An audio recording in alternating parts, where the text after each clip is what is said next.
അത് മമ്മൂട്ടി.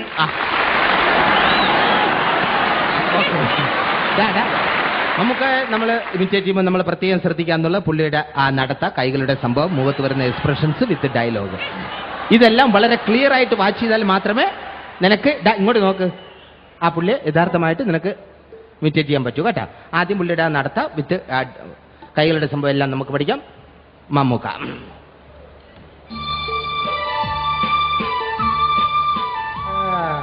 ഇങ്ങനെ വന്നിട്ട് ഫസ്റ്റ് ഡയലോഗിന് ഇടത്തെ കുത്ത്,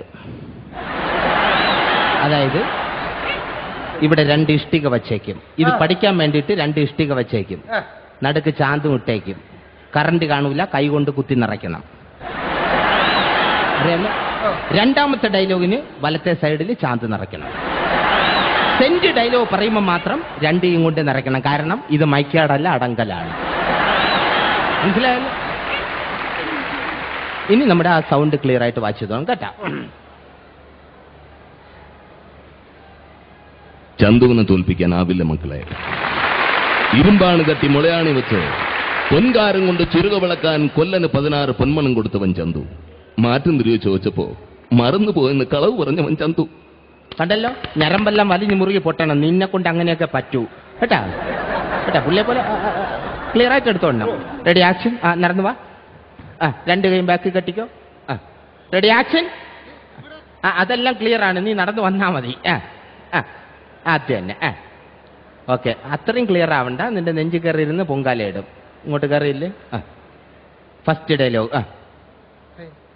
ഫസ്റ്റ് ഡയലോഗ് ഇടത്തെ കുത്ത്. ചന്തു ഇനി വലത്തെ കുത്ത്. ഇടത്തെ കുത്ത്. സെഞ്ചി. ഓക്കെ, ഏകദേശം ആള് പഠിച്ചു കഴിഞ്ഞു. ഇനി നമുക്ക് ഏത് താരത്തെ പഠിക്കാൻ പറഞ്ഞോളൂ. മോഹൻലാൽ. ഓക്കെ, മോഹൻലാലിനെ പഠിക്കുമ്പോൾ നമ്മൾ പ്രത്യേകം ശ്രദ്ധിക്കാനുള്ളത് ഒരുപാട് സംഭവങ്ങളുണ്ട്. അതായത് ഇടത്തെ തോള് 90 ഡിഗ്രി ശരിയാണ്. പിന്നെ നീ പഠിച്ചു വരുന്നതുകൊണ്ട് കുഴപ്പമില്ല, 70 ഡിഗ്രി ആയാലും അഡ്ജസ്റ്റ് ചെയ്യാം കേട്ടാ. പിന്നെ പാണ്ടികളെ അറിഞ്ഞിരിക്കണം. അയ്യോ എന്ന് പറഞ്ഞിട്ട് കാര്യമല്ല. ഫുട്ബോൾ അറിയാമോ? ഇതിൽ ഏതെങ്കിലും ഒന്ന് അറിഞ്ഞിരിക്കണം. അത് ഞാൻ ക്ലിയർ ആയിട്ട് ഇവിടെ കാണിക്കും. അത് കണ്ടിട്ട് വേണം മകൻ ചെയ്യാൻ കേട്ടാ. മോഹൻലാൽ.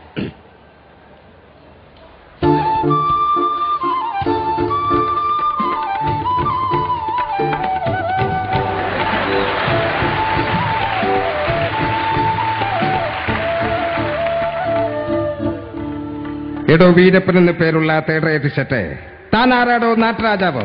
തന്റെ കളരിയും തരികയുടെ നമ്പരും എല്ലാം ചിലവാകും. അങ്ങ് കാട്ടില്. ഇത് സ്ഥലം വേറെയാ. ഒരുപാട് കളി കണ്ടവനാ ഞാൻ. ഒന്നിനും പറ്റിയില്ലെങ്കിൽ തന്നെ പച്ചയ്ക്ക് കൊളുത്തിട്ട് ജഗന്നാഥനെ മണ്ണിവിടൂ. നീ പോ മോനെ ദിനേശ. ഇത് വേണ്ട, അറിയാലോ. Ready action. മോഹൻലാലിനെ എടുക്കാം.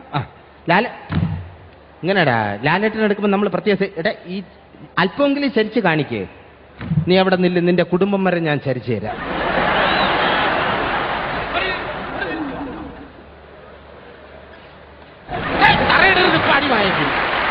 ഇത് പഠിക്കാനുള്ള സംഭവമാണ് കേട്ടാ. ഇനി അവിടെ ഒരു ബാളുണ്ടെന്ന് സങ്കല്പിക്കുക. അതിനെ തട്ടിത്തെറിപ്പിച്ച് മൈക്കിന്റെ അടുത്തേക്ക് വരൂ. Ready action. ഇനി ഇങ്ങോട്ടത്തേക്ക് വരൂ. ഇനി പ്രശസ്തമായ ഡയലോഗാണ് മോനെ ദിനേശ സവാരി ഗിരിഗിരി. ആക്ഷൻ. മോനെ തന്നെ ചവാറ കയറി കയറി. അത് മോഹനമാണ്. അത് മോഹനമാണ്. നിന്റെ അച്ഛന്റെ അവിടെ കുറിച്ചു. അടിപൊളിയായി. നീ എന്നെ അടിപൊളി എന്നങ്ങ് പറഞ്ഞ ശരി. ഇനി നിനക്ക് ഏത് താരത്തെ പഠിക്കണം? സുരേഷ് ഗോപി. ആര്? സുരേഷ് ഗോപി. പോടാ വൃത്തിയോട്ടവനെ. മമ്മൂട്ടി മോഹൻലാലിനെ ഞാൻ അസലായിട്ട് കാണിച്ചു തന്നില്ലേ? അതിനകത്തുണ്ടല്ലോ സുരേഷ് ഗോപി. കള്ളോന്നാ. എടാ, ഉദാഹരണത്തിന് മമ്മൂട്ടി അച്ഛൻ, മോഹൻലാൽ അമ്മ. ഇവർക്ക് 2 പേർക്കുണ്ടായ പുത്രനാണ് സുരേഷ് ഗോപി. കള്ളോന്നാ. എടാ, ഞാൻ തെളിയിച്ചു തരാം. ഇവിടെ 2 പേരുടെ ആക്ഷൻ അല്ലേ പുള്ളി അല്ലേ മോട്ടിക്ക് ഇത് ചെയ്തേക്കുന്നത്. ക്ലിയർ ആയിട്ട് വാച്ച് ചെയ്തോ, ഞാൻ കാണിച്ചു തരാം കേട്ടാ. ഇതാരാ? മമ്മൂട്ടി തന്നല്ലോ. ഇതോ? മോഹൻലാൽ. ഈ സംഭവം തന്നെയാണ്. സ്പീഡാക്കിയാൽ മാത്രം മതി. പിന്നെ 25 കിലോ ചാണകം കൊണ്ട് തറയിട്ടേക്കണം. അത് ടൈമിംഗ് അനുസരിച്ച് ചവിട്ടണം.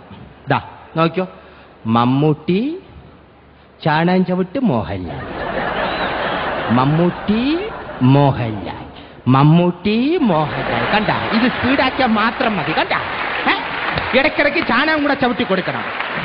ഇനി എന്ത് ചോദിച്ചാലും വേണ്ടെന്നും കൂടെ പറയണം. ഇനി ഡയലോഗ്. ഓർമ്മയുണ്ടോ ഈ മുഖം?